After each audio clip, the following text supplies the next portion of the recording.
everyone, this is KJ the Vlog sa Filipino Actor Based in Saudi Arabia and welcome back to my channel. Agad-agad gawa natin ito ng reaction video ang TikTok compilation natin ng Horizon Part 2 for today's video.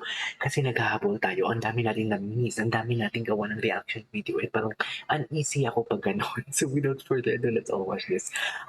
Si Kyler agad-agad. Ay, ang gwapo ni Kyler Is this in Santo Tomas? Kahapon, right? Ay, ang gwapo. Ay, yes, ang gwapo. May kamukha siya, yung sa may demon, yung lalaki.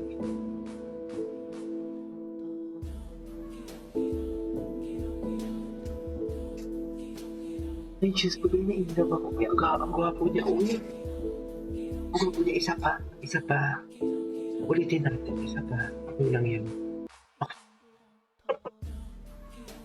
Ay, ang gwapo niya talaga, grabe. Parang K-drama actor talaga siya. Ayun mo. Diba ganyan yung mga K-drama actor, yung mag-smile, ganon. Diba? Talaga ba? Faithful ako kay Kyler. Tapos sabay may Marcos. Yung totoo. Si Marcos.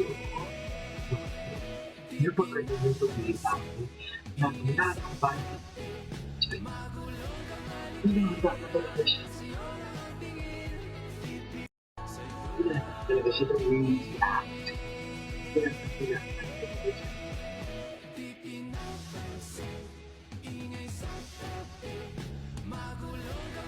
Hindi siya ba yun?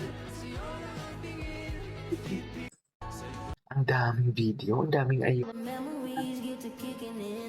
Ay, tigil lang ang girinta pa naman, Diyos ko. Diyos. Ay, yung dapat.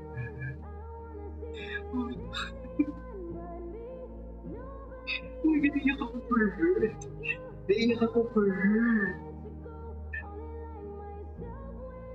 May ramdam ko. Naiyak ako for her.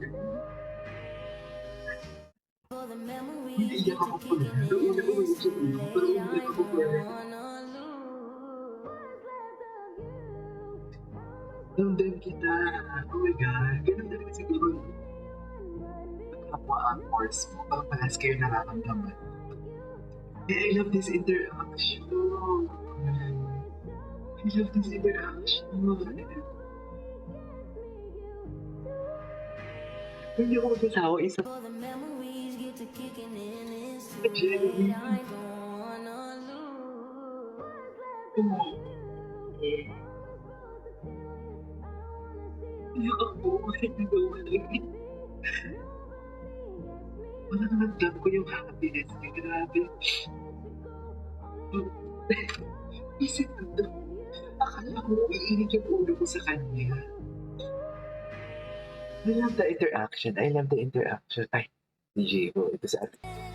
Wait, ito sa ating girl. Really emotional dito sa interaction. Ito pati sa interaction ni Razer kanina. Parang isa sa na-realize ko ng video na parang I read sa quotation sa Facebook na parang, Lord, if ever man na i-bless mo ako, please huwag mong kalimutan isama ang friends, family, and mga kapatid ko.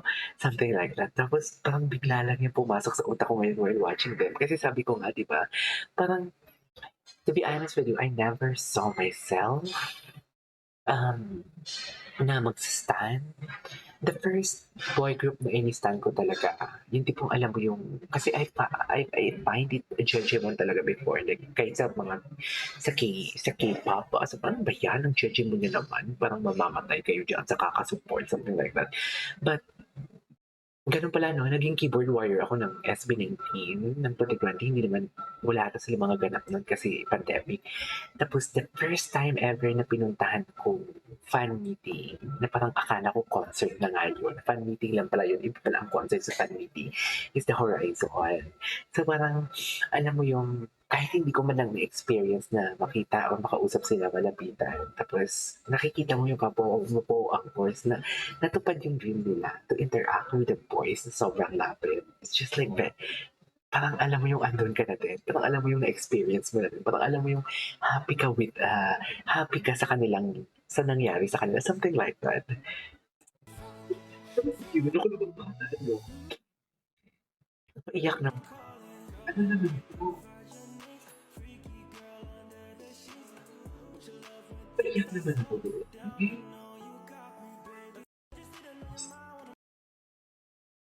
eto, ito, ay, ito close up. Ito. Ikaw kasi, wala sa, ikaw kasi Carlo, the facial expression of Carlo. Sorry, sige po na po, medyo naiyak ako doon. Ikaw pa si Gino.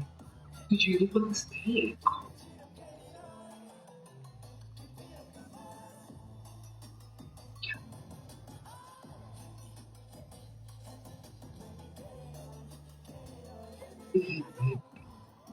Ayan na sila, oh.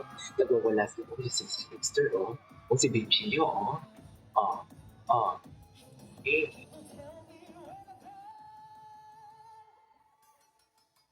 cutie.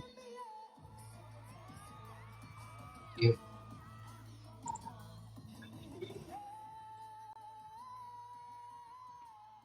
ay, wow. Bongga yun.